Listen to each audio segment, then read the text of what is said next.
Një plan I përbashkët masash është hartuar për menaxhimin e trafikut në Shkodër gjatë sezonit veror. Fluksi I shtuar automjeteve në Shkodër si pasojë e rikthimit të shumë bashkëqytetarëve nga emigracioni dhe rritjes së numrit të vizitorëve turistëve gjatë sezonit veror ka sjellë nevojën për një menaxhim të koordinuar të qarkullimit në qytetet. Policia bashkiake dhe policia e shtetit kanë vendosur në zbatim një plan të përbashkët masash me qëllim lehtësimin e trafikut në akset dhe segmentet më të ngarkuara.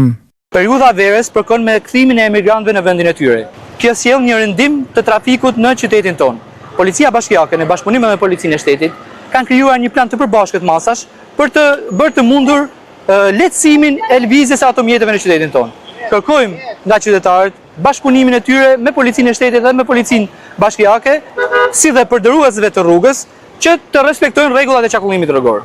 Strukturat përgjithëse janë angazhuar në terren, duke monitoruar situatën duke ndërhyrë për të garantuar një qarkullim sa më të rregullt dhe të sigurt për qytetarët, drejtuesit e mjeteve dhe vizitorët. Autoritetet të bëjnë apel drejtuesit e automjeteve për mirë kuptim me respektimin e sjelistikës dhe udhëzimet të punonjësve të policisë, si dhe bashkëpunimin në mënyrë që ky sezon me fluks të lartë të përballohet sa më mirë nga të gjithë.